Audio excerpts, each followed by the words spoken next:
Hello, everybody, and welcome to another episode of the Raad Life. I want today to introduce you to a gentleman that I've known through the spa industry for a while.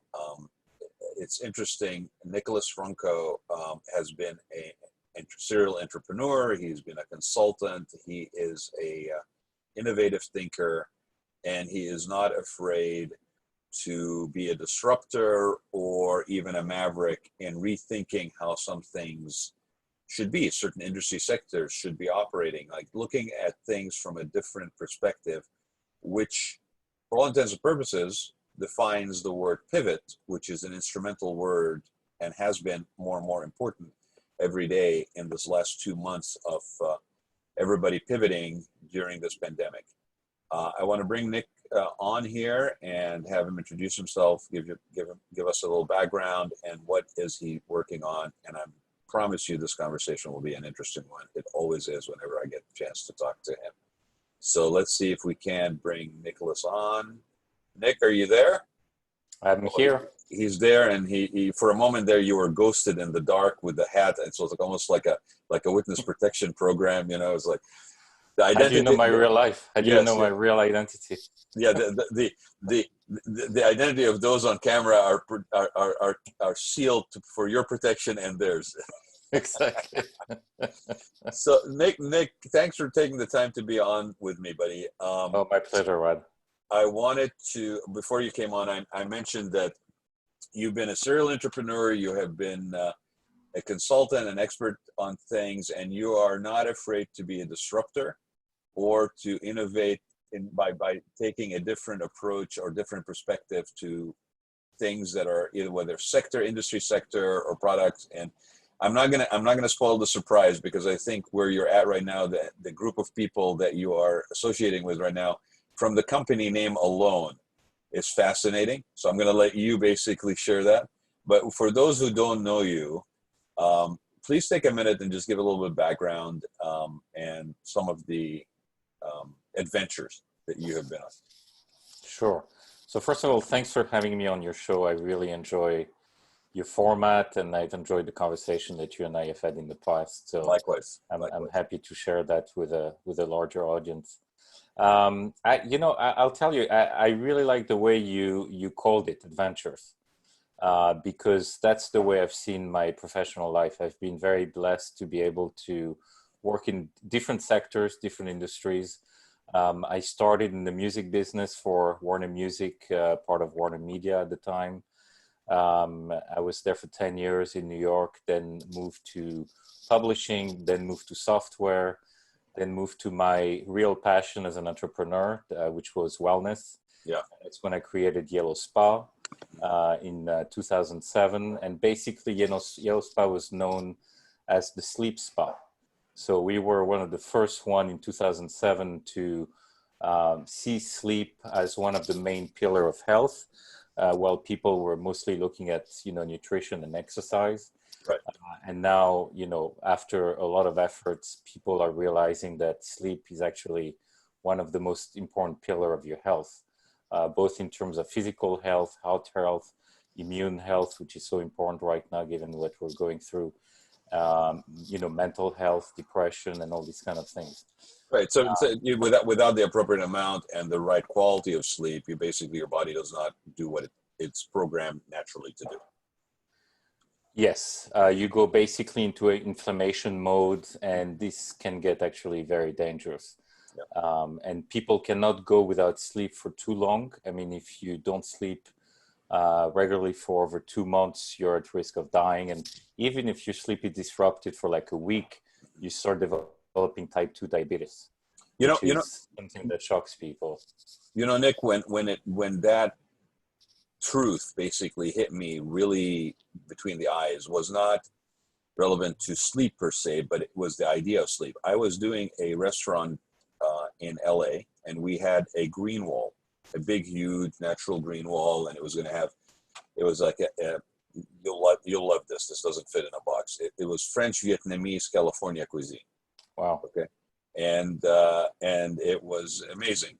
I'll give a shout out to the chef, because she has a restaurant in Pasadena right now. Mon Chéri, the chef is Chef Kimmy Tang. If you guys are ever in Pasadena, Go check out Mon Cherie because her food is amazing. Anyway, this was a restaurant called 9021 Pho. Again, I had nothing to do with the name, but you know, it's LA. Right. But right, so we really anchored the design, a sense of that first impression experience, against this green wall that was going to have basil and little Japanese eggplants and all the stuff that you would see in the menu. And I wanted that photo op where the chef was going to use her little scissors to cut off the little herbs, with the idea that she could, if she wanted to, although the health department would not let her, she could use them in cooking her meal. So part of this was the restaurant hours of operation were such that it was from, like, let's say late morning all the way through to about 10 o'clock at night. So it was almost a 12-hour cycle, right? And so during that period of time, you had the plants in the green wall under all this lighting that was in the space. And in our first cases, we did not have the benefit of being able to put like a skylight or a natural source of lighting or whatever. So there was artificial lighting all for 12 hours. Then at night, they would turn on the lights to basically provide like grow lights. So what we were basically doing to those plants, and all of a sudden the plants are not doing very well. And we had all these experts and all this stuff, right? What we were doing to the plants is we were basically torturing them as if they were in Gitmo. I mean, the plants had no sleep cycle. There was no REM cycle for the plants. And you could see the physical impact on those plants, those living plants, because of a lack of sleep. Yeah. And it was fascinating because intuitively, it was like, well, when we're in operation, we're in operation. And then when we're not, that's when the plant basically gets nutrition from lighting and water and all stuff. Oh my God. It was, I mean, and I'm like, if a lack of sleep cycle does that to a plant, what does it do to a human being? Right? So you're absolutely spot on. I mean, we were focused on nutrition and fitness, and we forgot things like that, or hydration. And hydration, I think maybe we're a little bit more aware of, but sleep, it's something that, and so many people suffer from it, right? I mean, it's a very common ailment, the lack of enough sleep or quality sleep. Yes, it's a modern kind of illness, and this is why I created Yellow, because it's really, it's a chronic illness, and it's a chronic illness that most urbanites go through, that we start going through maybe as kids, maybe as teenagers. We have rhythm which are absolutely not natural, and you saw it with the plants, and you can kill any kind of living being by not let it go through its natural rhythm. It's like when they tortured people and basically keep the lights on and the music on, like there's no shutdown. It's very stressful. And I'll tell you, I'll be the first to admit, also as you get older, I think it becomes more and more critical. Correct. Because your sleep cycles start changing, your production of melatonin decreases, unfortunately, as you get older. So you have to get smarter about hacking your system. You have to realize that naps are completely fine. You also have to understand the history of human beings. We all tend to look at human beings like they were created, 100 years ago, in the 20th century. Obviously, human beings as what we are today were created 50,000 years ago. And it's not like Adam and Eve, we just didn't appear like this. Obviously, we're the result of evolution on the planet. And basically, our ancestors and most of human history, let's say from 50,000 years ago to 200 years ago, we didn't have any beds. We were prey rather than being predators. We didn't have any shelter. So we spent, and where we all come from Africa, we spent our time basically trying to avoid capture by predators, trying to kill some prey.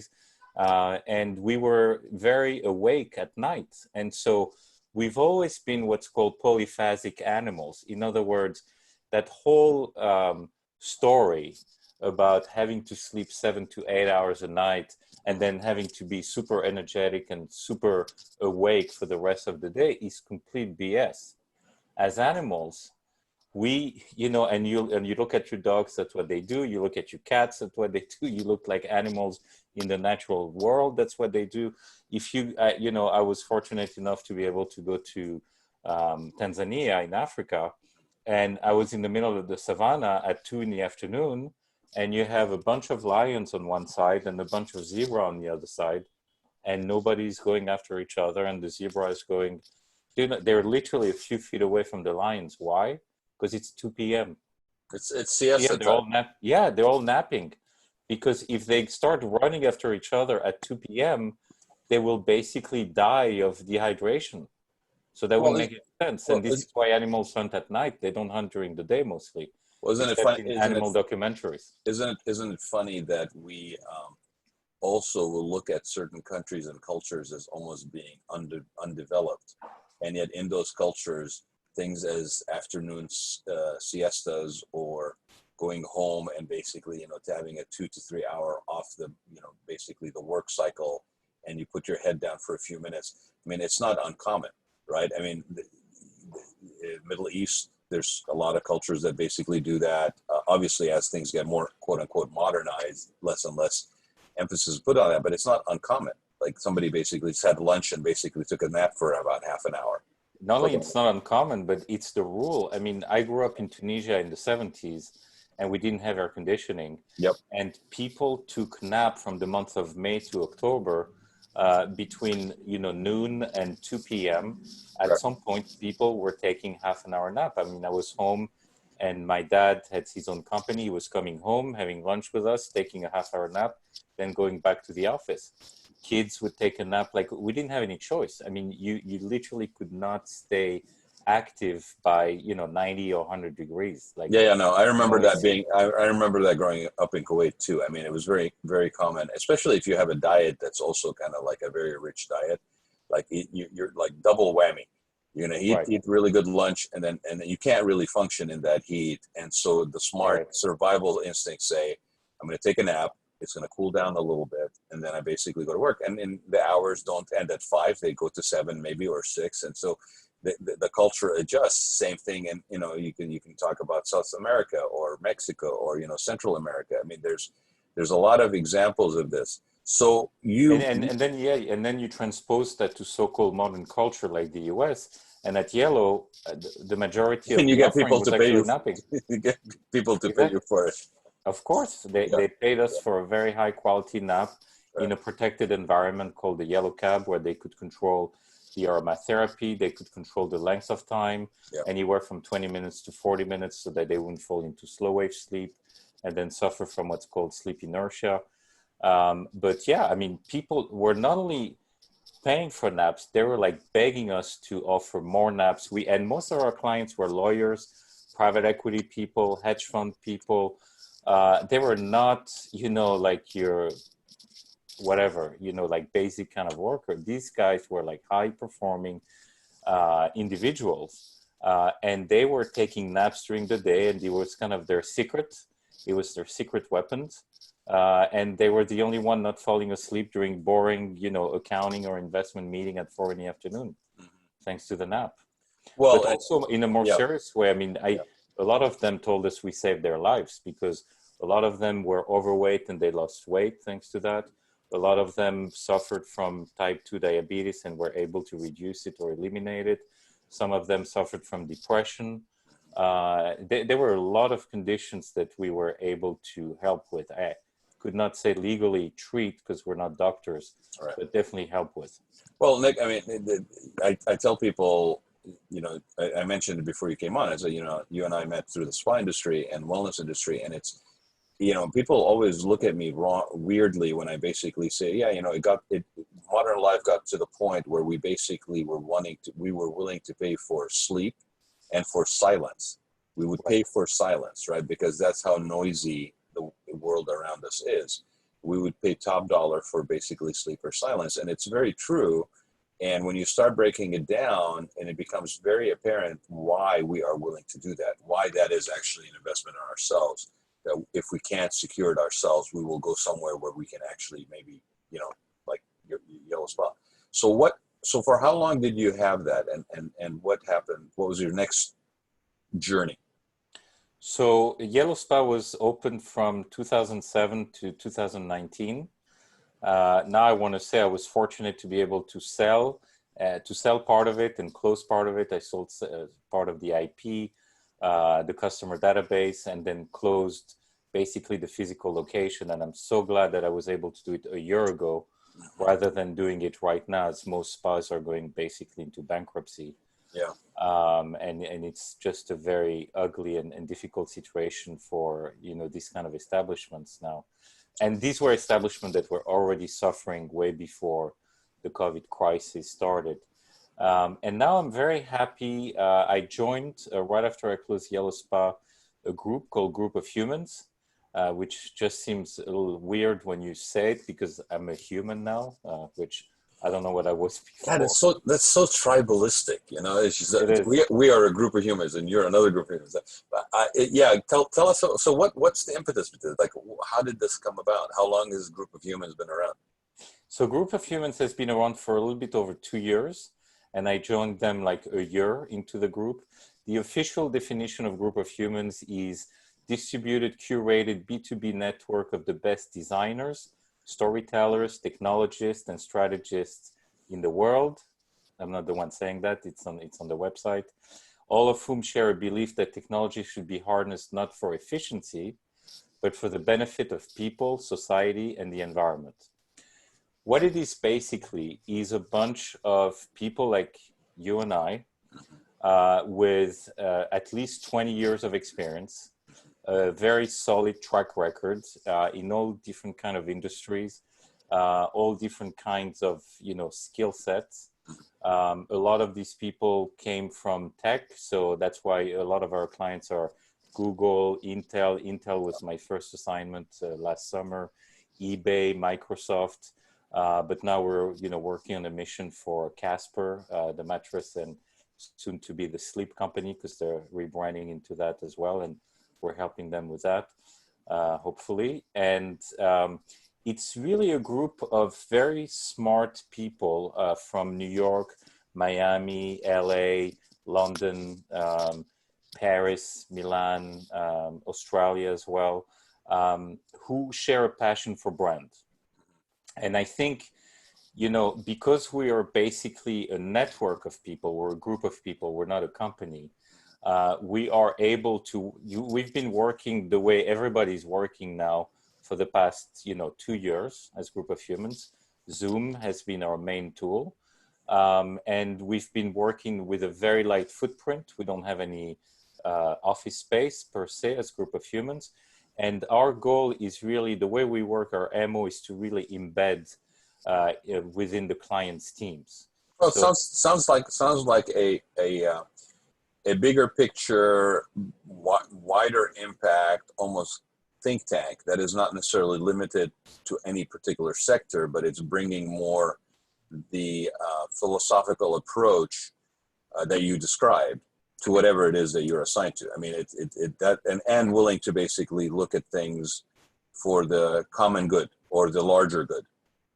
Yeah, and also in a very concrete way, like the companies which are, so in the past, for example, for Intel, we were working on rebranding part of their business, such as 5G, for example.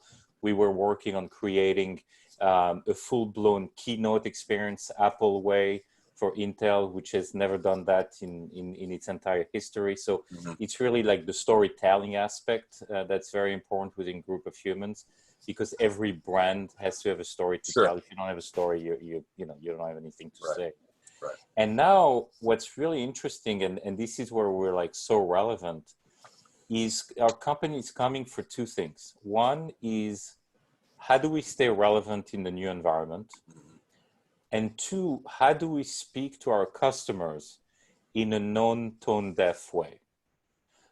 Because now people are so sensitive with the COVID crisis, consumers are so sensitive that if as a brand or a politician or a human being, you send the wrong message or you look like you're insensitive to the situation, you become immediately dismissed. You become a jerk. like very quickly. Well, and it's very easy to do if you're still applying this. I mean, you and I have talked about this. If you're still applying the old normal way of communicating and connecting with people, right? Exactly. Right now, if you are not messaging from a point of empathy, from a point of we're in this sort of together, but authentically, and that's the other thing too. I think right now people, it's bullshit. Excuse my French, but the bullshit meter is radar is very heightened, and they will see it for what it is. If you are not authentic, if you're not willing to be vulnerable in how you approach people, then and receptive, then what comes across is contrived, ulterior motive, like untimely. If you're lucky, it's just untimely, right? And I've seen this happen multiple times. And for brands, you may have spent the last 20 years basically building a reputation, but if you make a misstep right now, you could be looking another 20 years just doing damage control. That's absolutely correct. I've always said to all of my clients, it takes years to build trust, because trust, it's really all about trust right now. Mm-hmm. Right? If you talk about the spa industry, it's trust that, you'll be safe coming back into a spa. Right. Or a wellness center. Trust that you'll be safe coming back into a restaurant. Trust that you'll be safe coming back into a hotel, in the hospitality.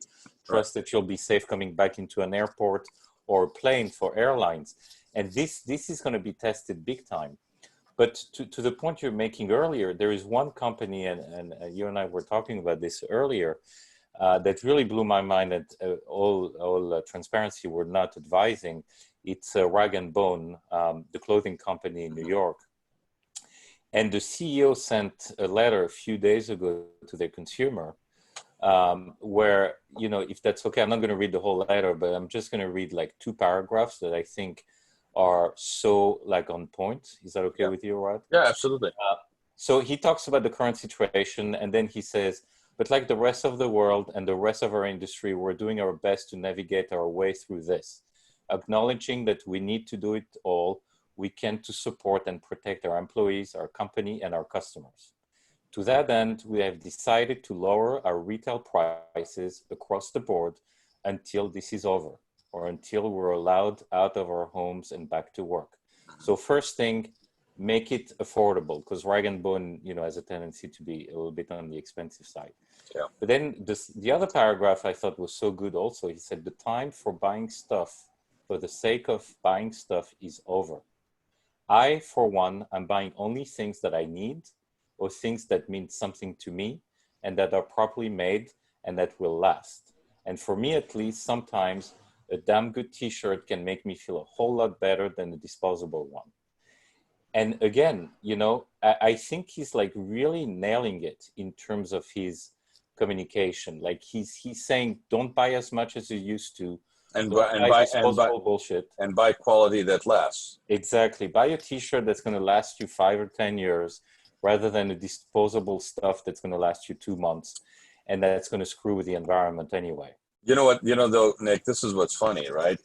That philosophy is not a new philosophy. It's a philosophy that actually we have had on different occasions through the course of human history.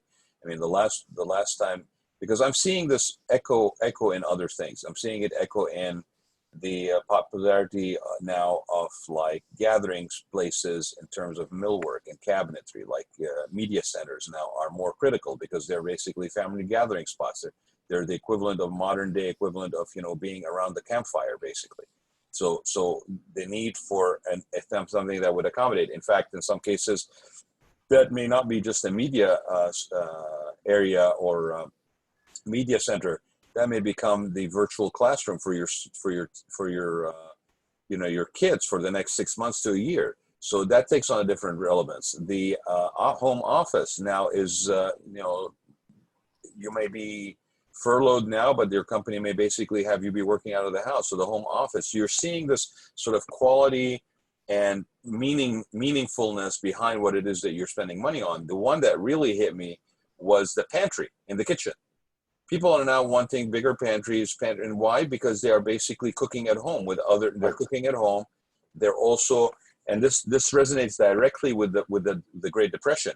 is right after the Great Depression or during the Great Depression, people pickled, they preserved, they made jams. You know, when something was available, they bought it and then they preserved it for later. They cured meat, right? And so the pantry was a huge, huge useful thing that needed to be done. The idea of buying quality over quantity is something that has resonated with people off and on throughout the course of human history, and crisis usually sometimes prompt that. The interesting thing about that, though, is it's in direct conflict with the consumer society that we mostly find ourselves in. That basically economic engines are built on. Like, if you don't change your car every 3 years, the economy of the car industry basically is in jeopardy. If you don't, you know, and add another layer to this, which is that we have an aging population. Well, by virtue of behavior patterns and purchasing patterns, people that when they get older buy less, right? Yeah. They buy less. So retail sales, if your economic engine is based on retail sales and your community is basically aging beyond this, like over 50 or 40, late 40s or whatever, your sales taxes are not going to carry you anymore. You still have to provide resources, financial resources, to provide amenities and services. If you're counting on real estate values, these people aren't moving out of their houses. They're staying in their homes longer. The real estate the taxes on the properties are not increasing based on market value. They're increasing incrementally based on whatever, because people are staying in their homes. They're not changing hands. So you're not getting the money from real estate development because you're built out. You're not getting money from property taxes because they're basically slow but not really market-based. You're not getting sales taxes from purchases. So how are you going to basically navigate your needs to continue to provide services? These mindsets that we have basically either ignored or didn't even think there was a relevance to. Right now, we are basically faced, like they're hitting us right in the face, like, to reevaluate what is quality and what is worth mean. And it's fascinating. I wonder, so do you feel like this is going to be just a passing phase, or do you think this will take? Because that's the other thing about human beings, right? Right. Well, my honest answer is I hope not. I hope it's going to be a lasting, trend in society, because the previous trend was unsustainable. The previous trend, and mostly in America and in countries that, looked like America, because it's not the same in the rest of the world. I remember, again, growing up in Tunisia when I was a kid, my father used to always tell me, my son, we're not rich enough to buy crap. And I thought it was such a great advice that I kept with me for the rest of my life. And I apply this to anything that I buy. Every time I see a purchase decision, I am not rich enough to buy crap. In other words, I want to buy something that I'm going to enjoy, that I'm going to vibrate with, but mostly that's going to last. Let me just say, it's interesting, because the people I know that are rich, not only do they not buy crap, they buy stuff that lasts, because the reason they are rich is because they don't waste their money. Exactly. So it's actually kind of funny that culturally we would basically associate that. I think the people that basically are driven by need to maintain or to project a certain status. And you and I have talked about this before, like, during this pandemic, right? When you used to run into people at a party, the two questions that would come almost at you sometimes from people that are not really, they're a little bit shallow, maybe, that are really kind of just, making small talk, would be, oh, what do you do? And then, oh, what do you drive? Well, during the pandemic, if you have a job, you're lucky. I don't care what you're doing, because, good for you that you actually are still being able to hold on to something. And what do you drive? Well, you're not supposed to be on the road, so I really don't care what you drive. So, well, I'll tell you, being in New York for over 30 years, we only had the first question because we don't drive here. And my response to the first question, what do you do, is I do my best. And that used to be so unsettling for people, especially, certain women. And I'm like, I'm telling you the truth. I mean, I don't know what else to tell you. I really do my best. Anything else is completely unimportant. The fact that I work in the music industry or in the publishing industry, the software industry, or who cares? what should be important to you as another human being is that I do my best. Anything Well, else is unimportant. well, and you and I talked about this before we got on the air, right? About the, I mean, and your point goes directly to this as an example. Is I said, you know, I mentioned to you, we were talking about something, and I mentioned to you, I said, how many selfies have you seen lately? And Yeah, we're like, oh yeah, what happened to selfies? Selfies, like hashtag selfies. What happened to selfies? Does that mean that there's a whole, like, you know, junkyard of selfie sticks out there right now? I mean, like, what happened to probably. the selfies, right? What And then happened to influencers? what happened to influencers? To your point, exactly what you were just saying. Like that sense of value, or like you're wrapping yourself in. What happened to influencers? Who, by the way, were, I mean, I remember writing about this before COVID. There there's a difference between influencers and amplifiers. And I think a lot of the people that we were calling influencers were actually amplifiers, right? They were not Yes. really influencers. And it's interesting because what do we put value into right now? Like, who are we basically looking at right now while we're going through this for something? Because we all have time on our hands right now. We actually have more time on our hands right now to pay attention to things than we were before. So where is it? Who is it that's basically resonating with people? There's no influencer market anymore. There's no micro influencer market anymore. Like, you know, the things There is that no influencers and there is no FOMO. there's no FOMO. FOMO is gone. Exactly, FOMO is It's a gone. Bye beauty. bye. I Right? love it. Yeah, and I agree. No, but I I'm mean, I want optimistic to. like you. You know, I hope it takes. I want to go back to that question though, because I think it's a very good one. It's a very important one. Your original question.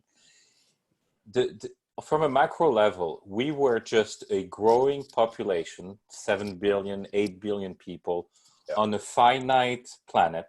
Yeah. The circumference of the Earth is not growing as the population is growing, right? Right. So it's a finite planet and the number of people are growing and the consumption per capita is growing. The consumption per capita in China is growing tremendously. In India is growing tremendously. Everybody wants an air conditioner. Everybody wants 1 or 2 cars, 2 or 3 TV, flat screens, computers, phones. These guys, you know, were made believe that we need to change them like every year and a half. And now we're realizing it's complete bullshit. And Well, so, if you don't, your consumer market based economy basically fails. If I don't replace my iPhones every year, if I don't replace my car every 3 years, those industries panic because they're basically based on consumption that is not really based on exactly, necessity or need. but I think our point, you and I, is Yeah. that this will have to change dramatically. So that's one thing that will have to change. I think the price of the iPhone should go up. The price of a plane ticket should go up. The price of meat should go up. Everything should be priced at their normal price. Like we shouldn't be able to buy a dress at Zara for like 2 months and then change dress and pay $40 for it. No, dress should cost whatever they really cost, like $500, and keep it for 10 years. And I think that, you know, the other thing that needs to happen for us to survive as a species is that we need to get into what's called the circular economy. So not only we need to decrease the consumption, but we need to make sure that these guys, that your computer, that my shirt, that everything will be at least 95% recycled, and that everything like you have in nature. Nature is a circular system. When you go in the forest doesn't need anything but water and the sun. Why? Because all of your organic material are being constantly recycled.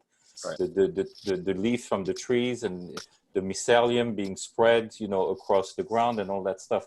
And we need to learn from that. And as a human system, we need to create that circular economy, which we didn't have until now. We're just wasting resources like everything is infinite, and it's not.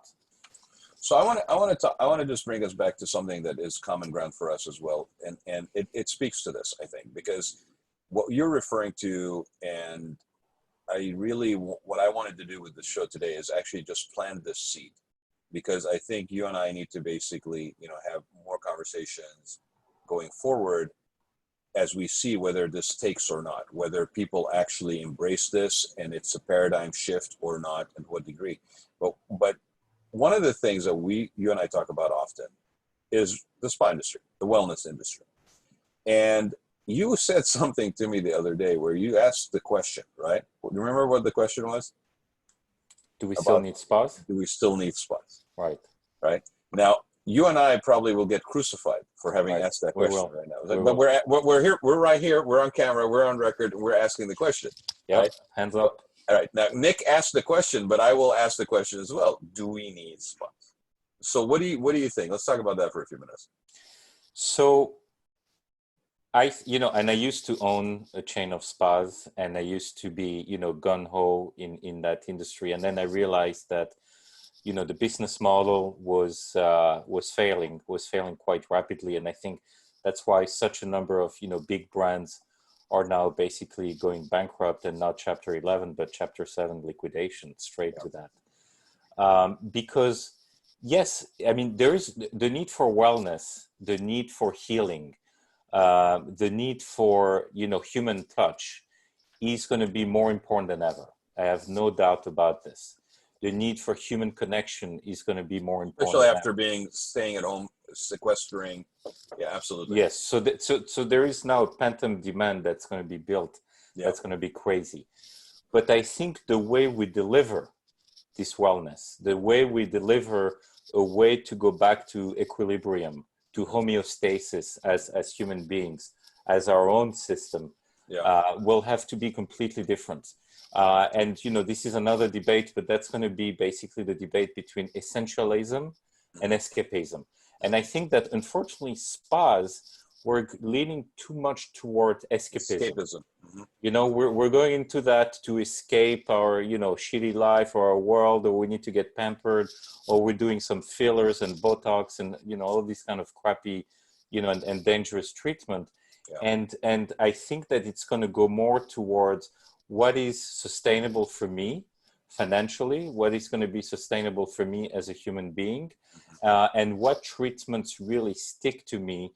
And especially when we go to a huge crisis like this, where we see that people who are able to resist are people who have the strongest immune system, the people who are able to take care of themselves naturally, better than others. Mm-hmm. And it's certainly not the people doing Botox and fillers that, are going to be able to survive. Well, it's going to be interesting too. Like, I know there's been bootleg hairdressers and people running around. Yeah. Almost like drug dealers dropping off hair color for women and things of that nature, right? Yeah. And speakeasy, hairstylist locations where you need to go upstairs and down the corridor and through the closet, and then maybe there's a chair there. I get that, but what I also realize, or I understand, is that's not the major occurrence right now. So what's happening is kind of an interesting evolution, if you will. Okay. It's not Darwin quality, but it's an interesting evolution. You have people spending more time, like you and I, basically on Zoom, which is a visual medium. That means that what you see is there. Like there's no, I can't run an Instagram filter on this. Okay, this is what's there. Like the quality of your camera and is pretty much it. Like there's a setting on Zoom where you can say, enhance my image or something, but all it does is basically washes a little bit of softness. But what you see is what you get. So we're increasing our visual exposure to one another. We're doing it in a time period where the best that you can hope for in terms of regimen of beauty or kind of like grooming is what you can achieve at home, right? Correct. So you have more people with less manicure, less pedicure, less Botox. All of these things are gone. And at the same time that they are basically gone or much reduced, you have a major increase in visual exposure.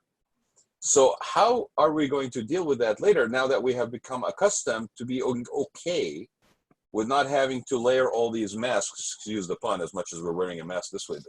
But our physical masks that we would normally put on, the overweight because I'm not working out, I'm not, I'm stressed, and so here's what you get. That sort of the humanness of people is now more on display than ever without the guys and the covers, right? It's gonna be interesting. It's almost like I hope that continues, because what that to me says when I see somebody in that condition is authentic. Exactly. I think it's a major silver lining of this crisis, Raad. I think it's really authenticity. And what this means, it means that people will be allowed to be more vulnerable. and people will be allowed to not look 25 when they're 50. Right. And I'm 50, and I'm not trying to look 25. Quite actually, I shave my head during that thing because I don't have any hairdresser. Hey, buddy, So if I take good. this off, the hair just goes like this. So it's the Right. opposite problem, Right. Like, and I'm very happy. It's like a liberation. That's something that I think I could not have done without that. So I'm vulnerable. I shave my head. I don't want to bother with long hair and things like that. And you see it on late night TV, on late night hosts like the Jimmy Fallon. They're all doing shows from their home. Yep. Their kids are jumping on them. You see their home. You see they have like an ugly sofa, an ugly paint on their wall, whatever. But it's like, screw it. It's my home. And it's my wife, and it's my kid, and it's my dog, and it's everything. And I'm showing you everything like, full frontal, basically. And I love it. I love this full, and I hope also that's something that sticks. So I hope that what really sticks from it is essentialism.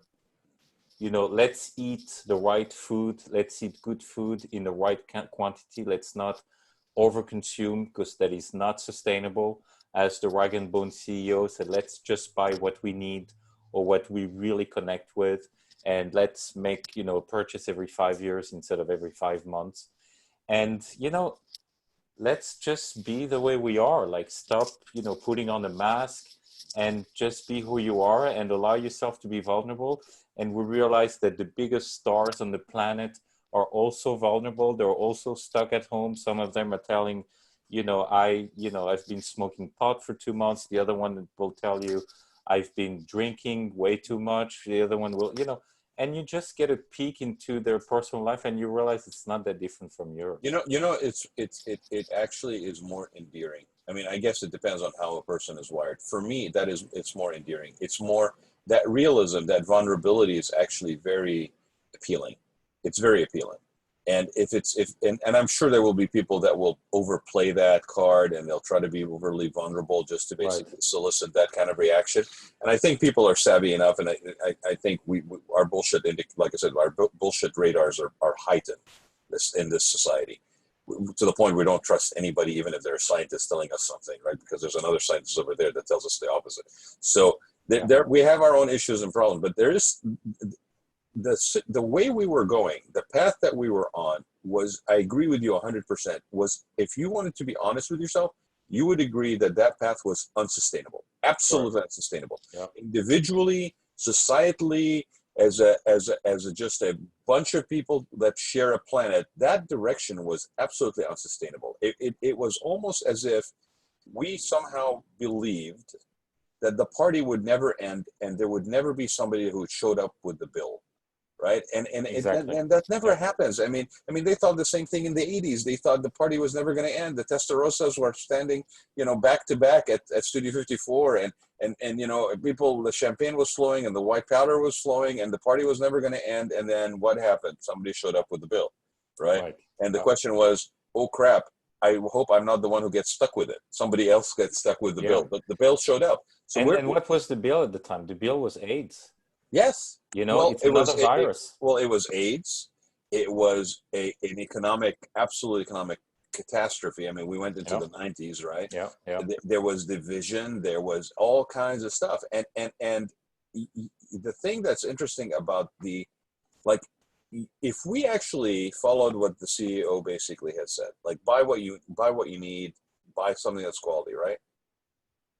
You would have never, if that was the setting we were at, you would have never had people buy 141 rolls of toilet paper for 14 days of sequestering when this thing first started. Exactly. Like the hoarding attitude is directly a reflection of the fact that it was all about consume. It was all about whatever, and it's how much as we can get. Because if anybody stopped for a minute and calculated how much toilet paper they needed, they would have never bought 144 toilet paper rolls or paper towels. And if you were actually motivated by how much I need, and therefore if I basically limited to what I need, then somebody else would have the ability to have resources for them. So it's not just me. I am sharing this planet. I'm sharing this reality. I'm sharing this crisis with other people. And so I have to, I'm empathetic I'm respectful, I am sensitive, I'm vulnerable to their needs and mine, I would have never bought all that toilet paper. So it, we were on a path that, thank God, it only reflected in toilet paper, because it could have been a lot worse. Absolutely. And you see now you can't even buy 144 rolls of toilet paper. I mean, you go to Target or you go online, you can only buy 4 at a time. Well, I got to tell you, I mean, I always liked Costco, but my respect for Costco went through the roof when they refused to take that toilet paper back. Right. It's like, you were stupid enough to buy that much toilet paper? Yeah, you're stuck with it. You're stuck with it. Yeah. So, again, let's just repeat a couple of things, like essentialism, not escapism. Although let's not knock escapism. Escapism, even in the Great Depression, through movie theaters and sort of healthy escapism, that also helped. It gave people a little bit of a vacation away from their realities, just for a moment, so they can regroup, they can recenter, maybe. So there's a place for it. I'll tell you something else on that point, Rod. I think sometimes escapism can save lives. Yeah. I was telling you earlier, I'm the co-chair of the immersion initiative with the Global Wellness Institute. Yeah. And one thing that we're working on is to start providing immersion experiences in hospitals. And as the technology is improving in audio, video, and soon in VR, and I've had my share of staying in hospitals either as a patient or as a caregiver. And you realize that this is a really nasty environment once you're in it. It's absolutely not about healing. The noise level is crazy. You're constantly being disturbed and poked. They don't allow you to sleep properly. Yeah. The food is terrible. We all know about hospital food. You have zero privacy. Right. So, I mean, the stress level within hospital is crazy. And when you think about, kids being in hospitals, or you think about elderly people being in hospital, a lot of them have a negative health event. That's the polite way of saying an accident when they come out of hospitals, because they, staying in the hospitals will take a toll on your health. That's the truth.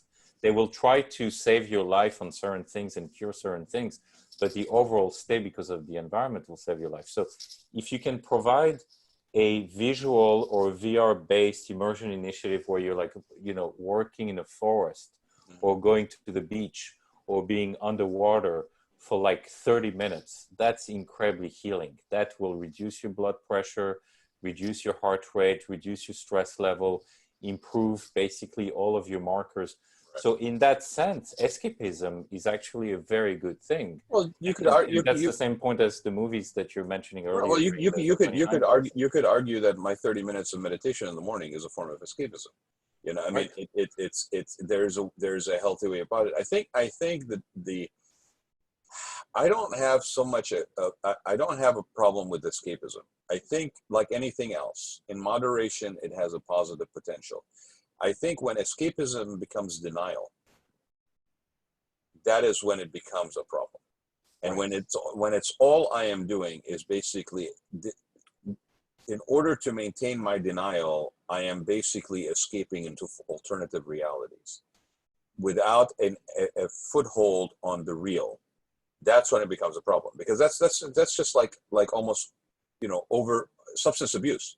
Whatever your substance of choice may be, whether it's alcohol, whether it's food, whether it's sex, whether it's escapism. I mean, if all you're doing is running from one thing to the other and you're escaping from your real life, it's unhealthy. If you're using the escapism, for lack of a better word, as a form of just like helping, like a meditation. I'll use that as an example again. That 30 minutes of meditation in the morning sets my whole pace of the day. It allows me to maintain a levelness that I can basically navigate through the ups and downs of the day without really being disrupted too much. It allows me to come back to a point of effectiveness. It allows me to understand that, my being vulnerable is not a weakness. It is actually a strength and a form of connectivity with other people. Being willing to receive, whether it's life, whether it's challenges, whether it's other people's inputs into it, knowledge as I encounter it. That escapism in the morning actually is a positive tool. It's when it becomes because problem. You escape within. I'm escaping within. I'm reconnecting. That's so exactly. So what you're talking about is similar in that even in a VR environment, if it has a positive impact on the reality, if it puts me in a state of calmness, if I can, and you talked about seniors, absolutely. I mean, isolation, big problem, right? You talk about these first responders. I mean, I saw this in the senior industry a few years ago, and I am watching to see what's going to happen with these first responders. I have not seen it yet, by the way. A few years ago, we in the senior industry realized there is a fatigue that happens to caregivers. So Right. whereas the caregiver is actually providing the care, for the very longest time, nobody really connected the dots that that caregiver is in need of care themselves. And then I think the caregivers, are the most in need of care. right, and then it It's triggered. very tough to be a caregiver. And then it triggered, and then Right. things like like cruises for caregivers, that escapism, if you will, like, right, to allow them to recalibrate, to recharge, to recenter, became very critically important in the ability to service the industry for senior care. You had to basically care for the caregivers. What I have not seen yet, okay, is a clear understanding that these people that, I mean, we understand their sacrifice. We definitely do. I think as a nation, everybody's understanding the sacrifice that doctors and nurses and people that are, first responders are doing right now for all of us across the planet. But I have not seen a clear understanding that these people cannot, I mean, it's been 60 days, right? There has to be some sort of a system, a program, a support mechanism to allow them to continue to perform their job, because they're burning out. They're already burning out. And I'm not talking about just in terms of danger of exposure to the virus. I'm just talking about in just the course of being of service to others.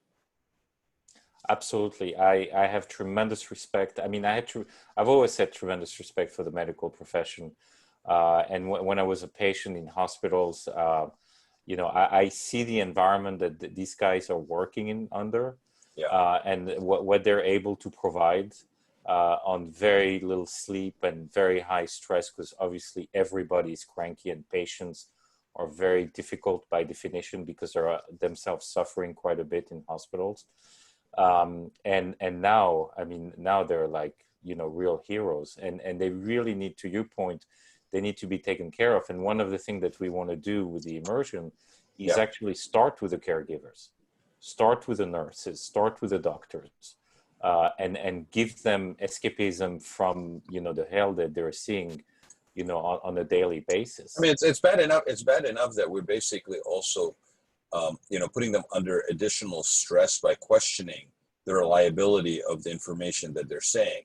Like, oh no, no, the hospitals are not full. No. It's amazing to me how we're not understanding exactly. Some people, not all, are not understanding exactly how much is being sacrificed right now. And there will be a day. There will be a day, like we say, there will be a day when the bill comes. And there will be people that we will see. Just like remember 9/11? 9/11, when everybody basically was like, oh, and then next thing you know, there was the first responders with the mysterious illness, and you remember all of that. And then for years after that, until we came to some terms and some sort of compensation for that sacrifice. I'm going to put this up again because I know it's where you're working right now. But it's a reminder for everybody else that's out there that at the end of the day, we are all a group of humans. Exactly. That's why we are. And that's why we are, recognizing again in each other. And I'm really loving, I mean, I hate a lot of aspects of this crisis. I hate the suffering. I had the death. I had the distancing from your family, from your parents. But I really like the fact that at least for a few months, it's a huge reset, and it's really forcing us to look at each other as humans. And, you're talking, first responders, like when people in certain states, like in your state, for example, wanted to reopen too quickly. Yeah. Who was in the streets, like blocking the demonstration, right? Nurses. Right. I mean, when I saw that, I was moved to tears. I was moved to tears. When you saw that image. Yeah, I was like, wow. When you saw the image, you and I are very visual. When you saw that image, okay, before you even read the story, although you knew that was what it was probably about, right? When you saw that image, of that nurse basically standing there in front of the car, what image did it remind you of? Tiananmen Square. Absolutely, Yeah. 110%. Tiananmen Square, yeah. Okay, I'm Same talking, thing. and what was fascinating to me is that in Tiananmen Square, everybody was against the oppression of basically a Chinese government trying to put down a freedom-seeking person right there, who's willing to stand in front of the tank in Tiananmen Square. Here, the people that were basically driving the car were probably people that the Tiananmen Square image resonated with.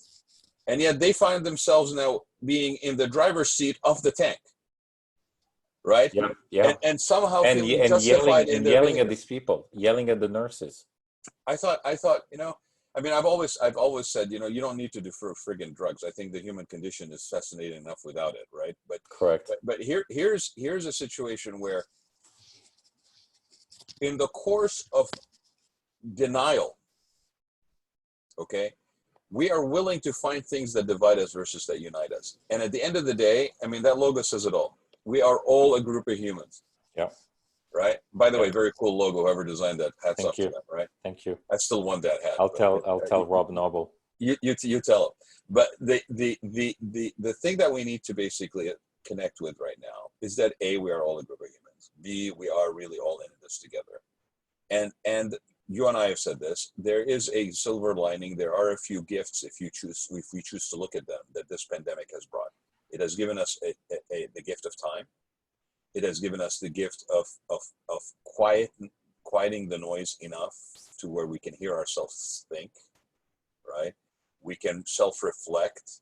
We can really hold ourselves accountable to what is important in our lives, reevaluate what is the meaning of value for us, whatever that is, whether it's your personal value, your professional value, whatever that may be.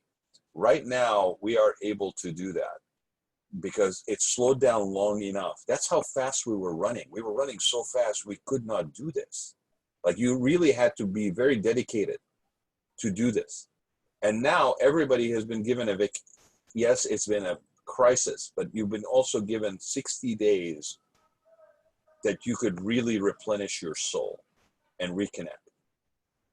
And think about, again, essential things. Like, if I can submit a dream to you, okay, to maybe have capitalism and the pyramid like turn on its head, right?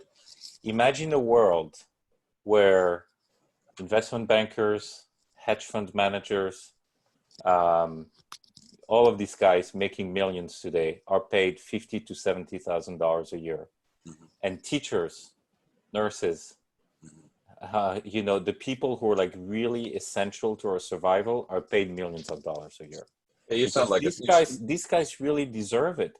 Our society needs that. Like, we realize that who the fuck cares about Wall Street people during this crisis? Like, did they do anything for us during this crisis? Well, I don't want to, look, on a human level, I don't want to basically generalize either, because I think that's a danger.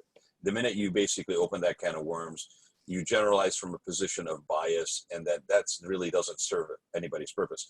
I think as human beings, those people probably contribute, suffer the same way, what have you. As an industry overall, I think what it really speaks to is that we have a skewed idea of value. And I'm not trying to be, family values and all this. I'm just saying in value, like, what do we value? Like we have an insatiable, never satisfied, in some cases, hunger for the next thing. So we don't even have an understanding of what is satisfaction for us. What is it that is enough? Like, what is it that's enough? I think every single one of us needs to know what that is, needs to know what their definition of satisfaction is. Is it dinner with your family every day? Is it not being married and having kids, not being married and having kids? Like, what is the value? What is your definition of satisfaction? And it changes over the course of your life. I understand that, but most people don't even stop long enough to evaluate that. So if you don't know what that is, you're like an empty, like a bottomless hole. You're going to continue to consume and absorb, and there's no way of knowing that you have reached a level of satisfaction and saturation. And that was the path that we were on. Our values, evaluation of things was so skewed. What you're talking about is that we should be building more value in people that are providing essential services, those teachers, those, instead of them basically struggling with having to be compensated for the time that they spend with our children that are critical to the future of our existence. Okay. And somehow, this is one thing that's coming up in everybody's mouth who has children right now. The teachers are not paid enough, and our kids are not a pleasure to deal with. Well, but because everybody is realizing that. They had to experience it, though, right? They had to experience it. Exactly. They had to experience what a teacher goes through. Exactly. That's again a very human characteristic. Sometimes you can tell somebody all day long about something, but until they experience it themselves. So again, this common experience that we have going on right now, okay, is an opportunity for us to evaluate things differently, starting with what and how we value things. Starting with how we value each other. Yeah, and I'm going to push it again. I'm sorry to do that, but I think, speaking about valuation, we have to look at the way capitalism is built and the stock market is built. Today, CEOs of public companies have a fiduciary responsibility towards only one group of stakeholders, named the shareholders. Shareholders. Yep. Okay, and it's a legal fiduciary responsibility towards them, which, when you think about it, it's absolutely insane. Yeah. The fiduciary responsibility should be towards the employees, should be towards the clients and the consumers. These should be like the two groups of people and the other thing that is unsustainable is that because of that, you have to continue to provide growth, right? A company that doesn't grow either its profit, its revenue, its EBITDA, its audience, is basically, the stock is either stagnating or going down. Right. Okay. Now, what if we had a system where growth was not valued anymore? Because again, from what we were saying earlier, from a consumerism standpoint, from a planetary standpoint, growth is unsustainable. Nothing can continue to grow linearly or exponentially or geometrically forever on a finite environment. It just mathematically doesn't make any sense. So what if all companies, the only aim of all companies was to break even? You pay everybody, you pay your employees very well, you provide the best services and the best product at the appropriate price. You're not price gouging people. You're not looking for, 90% gross margin. No, you're looking for margin and EBITDA margin where you're going to be at break even. And growth is not going to be valued anymore. I mean, I know it sounds crazy, and I went to business school and I was raised in a capitalistic mindset. But when you look at what's going on, I think we have to start to think in revolutionary ways. Well, see, now you're using critical. Not only do you sound socialist, but you also use words like revolutionary, and you God knows what else, right? But no, I'm teasing you. But yeah, no, I don't think it's crazy, Nick. I think the idea of thinking about that, or any other model that is in contrast to what we have right now, or a hybrid of what we have plus something else that we also have equal value on, is not a crazy idea at all. I think what's crazy is when we stop doing that. Because I will tell you, there is one thing that comes to mind that is a growth that actually I think I could absolutely support, and that's personal growth. Like when we talk about growth, we don't even evaluate growth as only being like it's financial. Like growth in like what happened? Who kidnapped the word growth and associated only with financial gain and like bigger buildings and bigger assets and bigger portfolios? Growth is growth. Growth is a plant that basically survives and then recycles, to your point, and basically has a circular life cycle, right? And then basically becomes nutrition to the next generation and so forth. Personal growth is something we should be championing. But personal growth also is something that is not necessarily connected directly to financial growth. That's personal growth. It's not at all. Right. It's personal growth. And it's not killing the environment, quite the opposite. Right. And I think what does not make sense is when we stop thinking about hybrid solutions, because over time any model, whether it's whether it's a capitalistic system or a socialist system, and I hate these extreme words. I mean, I think No, but hybrid. I don't even like to categorize. I don't Well, care about, that's what socialism or, these kind of things, I agree with because you. it's got a different definition in every country. Absolutely. Actually, one of the things that I remember from going to college is I did a class on political science, and I remember as clear as day that we basically took down, and it was a straight line, left and right, and then you basically had to put the political parties by definition. So you had like a centrist party, a left-wing, right-wing party, you had a green party, whatever it was, right? Let's say that there's a set standard of parties in every culture, in every country. We would draw a line, and every country is represented by that line. And then you put the parties not by label, but by where they stood from the actual physical center, physical left, and physical right. You had countries that had centrist parties that were all the way to the left. You had countries that had right-wing parties that were all the way to the left, left-wing parties that were all the way to the right. So these labels don't really mean anything. No, they don't mean anything. I mean, extreme right in Sweden looks like moderate Republican in the US. It's exactly my point. It's exactly my point. Socialist in France looks like Democrat in the US. We get caught up on these things, and we got hung up on these things. And again, it's a society that has been so hungry for the gaps between things. Like the gaps between things have shrunk and almost were obliterated. So what do? I look for sound bites, neat little boxes, things that I don't have to think. I just absorb and accept. And I'm not, and so in doing so, I have actually given up something. I've given up reason. I've given up tolerance. I've given up, part of my humanity, because I'm basically conveniently given things that I can just absorb and digest. And everything around me is moving so fast. I need to compete on every level. I need to move faster the next day than I did move today. And in the course of that, what do? I give up the gaps between things, those gaps, those little negative spaces where I can think, where I can digest, where I can deductively reason.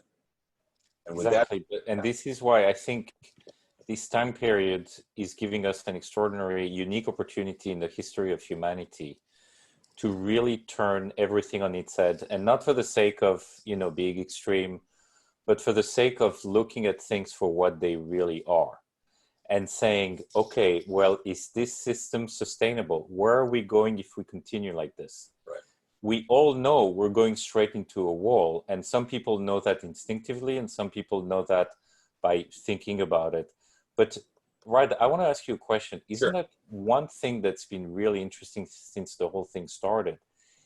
Haven't you noticed a very deep sense, despite, again, the huge anxiety about health, about parents, about the economy, about livelihood, which are completely legitimate, obviously. Haven't you noticed a huge sense of relief? In society? Yeah, I think it's almost a sense of a burden being lifted, or not necessarily lifted, but that you let it go. Like you dropped the weight. It's like everybody was secretly conscious that the previous system was unsustainable. Absolutely. And the fact that now we have a forced pause where we can finally start to think and start to change. It's like, wow, I had no clue. I didn't realize it. Nobody knew it was going to come this way. Yeah. But this is like, oh my God, I can breathe again. And the environment can breathe again. And if you look at the ocean, if you look at the forest, if you look at animals coming back into, urban centers and stuff like that, everything seems to be breathing again.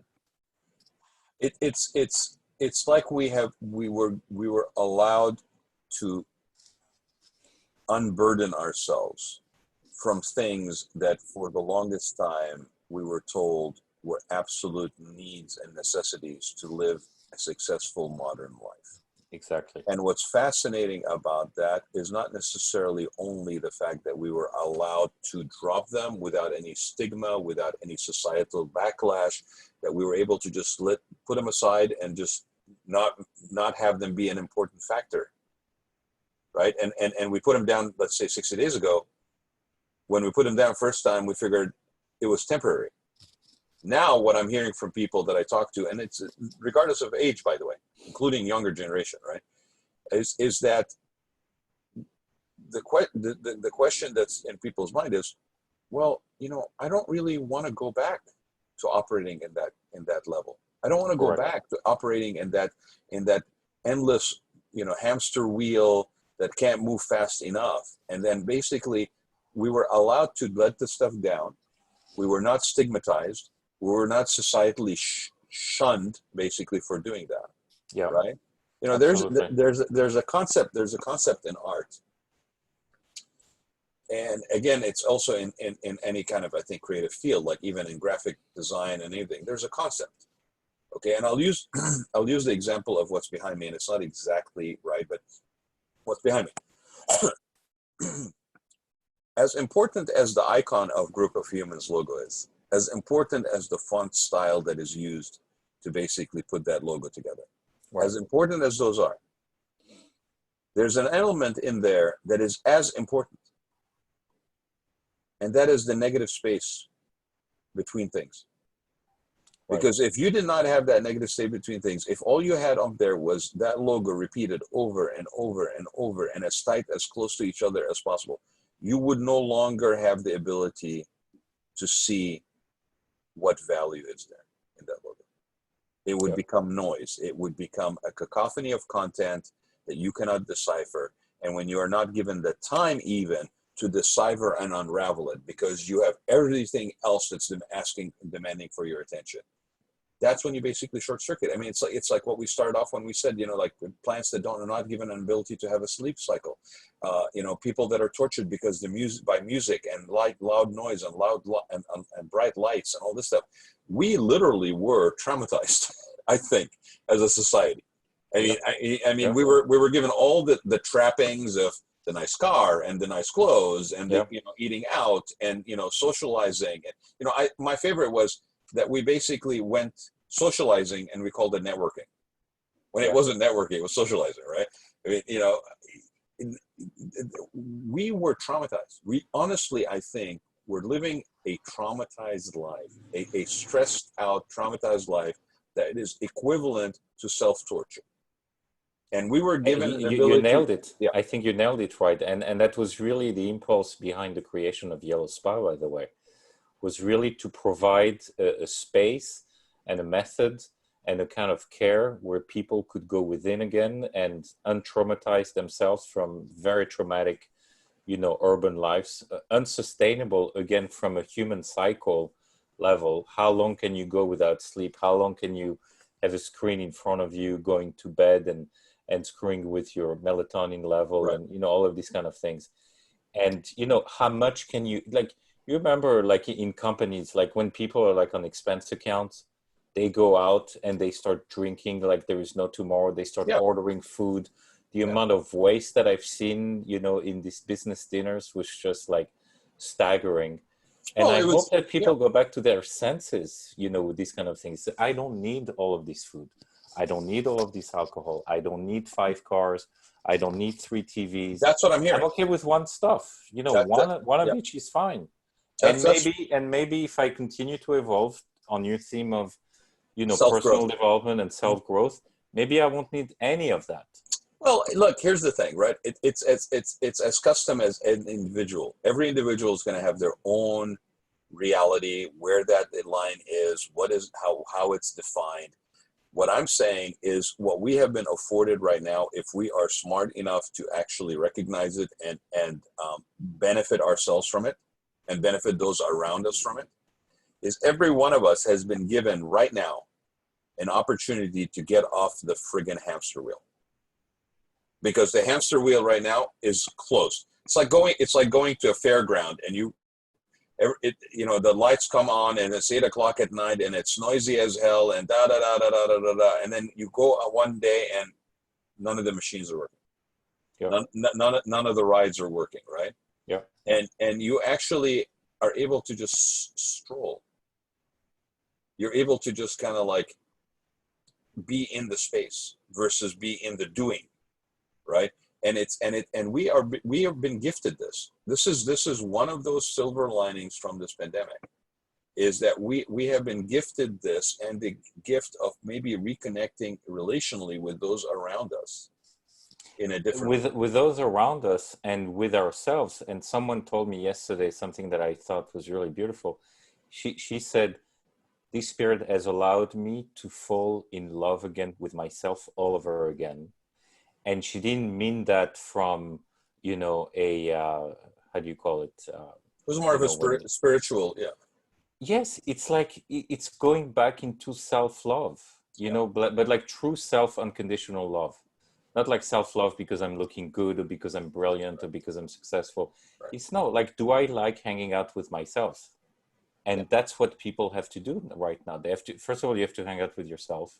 Then you have to hang out with your wife or girlfriend or boyfriend if you have one. You have to hang out with your kids. You have to hang out with your roommates if that's what, you know, you're dealing with. So it's really this beautiful time where the only way that you can hang out with these people properly is being able to fall in love with yourself all over again. Well, and as it's said, almost to the point of cliche, is that if you can't find a way to basically fall in love with yourself, you can't really find that with other people. And I think, you know, right now, maybe we come out of this with a little bit more appreciation for our relationships. That we take a more of an active role in things that are really of value versus things that are superficial and more like 8x10 glossy, shimmering, kind of shiny object distractions from what we individually evaluate as being of real value for ourselves. I think what we should probably do right now is give ourselves a little bit of space between episodes, and call this one a day. I'm sure you and I will talk again, but you know, I take advantage of that, because I mean, if you've been watching this and you've been listening to this conversation I've had with Nicolas, is ask yourself what is really important, because the things that you thought were important 60 days ago, before this was forced upon us, I almost guarantee you that right now you're thinking other things are more important than what you thought was important 60 days ago. And so allow yourself to be in that space. Allow yourself to question it, to ask. Empower yourself by finding what it is that is of value for you. Absolutely. I agree with that. Thanks, And Nick, I think for it's being a good with me. closing. Yeah, no, thank you so much for having me on your show. And this went longer than what we expected, but I think it was totally worth it. And it was a beautiful back and forth and exchange. Thank you, my friend. Always a pleasure. I will look forward to our next sit down. Same here. Bye. Bye, Raad. Good to Take see care. you, man. You too. Bye-bye. Bye.